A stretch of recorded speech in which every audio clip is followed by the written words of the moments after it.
আজকে আমরা বিশালগড় থানা থেকে যে একটা গোপন সূত্রে খবর আছে, বংশীবাড়ি এলাকা বেলমুড়াতে ফরেস্ট ল্যান্ডের মধ্যে টিলাভূমিতে প্রচুর গাঁজা কাল্টিভেশন এখনও রয়ে গেছে। তো এই খবরটার ভিত্তিতে আমরা গতকালই আমাদের টিচারের সাথে কথা বলে আমরা সিকিউরিটি স্টাফ অ্যারেঞ্জ করি, CRP, TSR, SPO, police, women constable সবাই নিয়ে আমরা মোট প্রায় 65 জনের মতো লোক আমরা আজকে সকালবেলা বেরিয়েছি ইলিগ্যাল গাঁজা প্ল্যান্টেশন ডিস্ট্রাকশন করার জন্য। আপনারা দেখতে পাচ্ছেন সকাল থেকে আমাদের ডিস্ট্রাকশন শুরু হয়েছে। এখন পর্যন্ত মোট আমরা অনেকগুলা প্লটের মধ্যে প্রায় 22,000 গাঁজা গাছ আমরা ডিস্ট্রয় করতে পেরেছি এবং এই গাছগুলি পুরোপুরি ম্যাচিউর হয়ে গেছে। সবগুলা গাছকেই আমরা সব জায়গা থেকে এক একটা করে আমরা বিভিন্ন জায়গাতে আপনারা দেখতে পাচ্ছেন, পিছনের দিকেও দেখা যাচ্ছে কয়েকটা স্পটে আমরা আগুন দিয়ে এগুলাকে পুড়িয়ে ডিস্ট্রয় করছি। আরও 2-3টা প্লট আছে, এগুলো আমরা এখন ডিস্ট্রয় করব। তো এই যে ফরেস্ট ল্যান্ডের মধ্যে যে ইলিগ্যাল গাঁজা প্ল্যান্টেশন যতগুলাই আমাদের এলাকাতে আছে সবগুলোই আমরা ডিস্ট্রয় করব।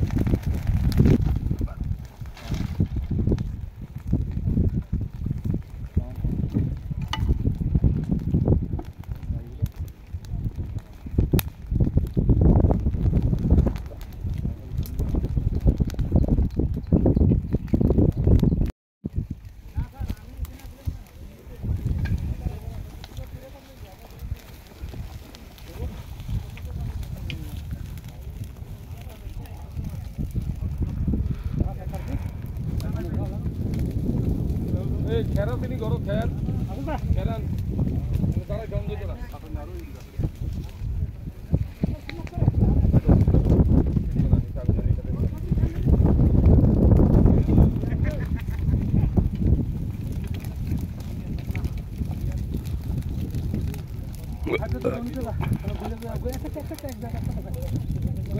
একখানো পর্যন্ত দিও না, পরে এমনি তো এমনি তো বললে আমার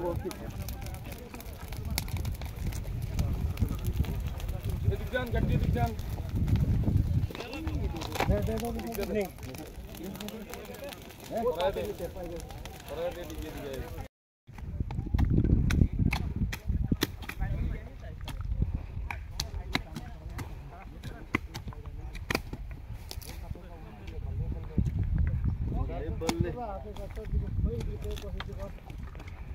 এটা ভালো হয়েছে রে, এটা ভালো হয়েছে মালটা মালটা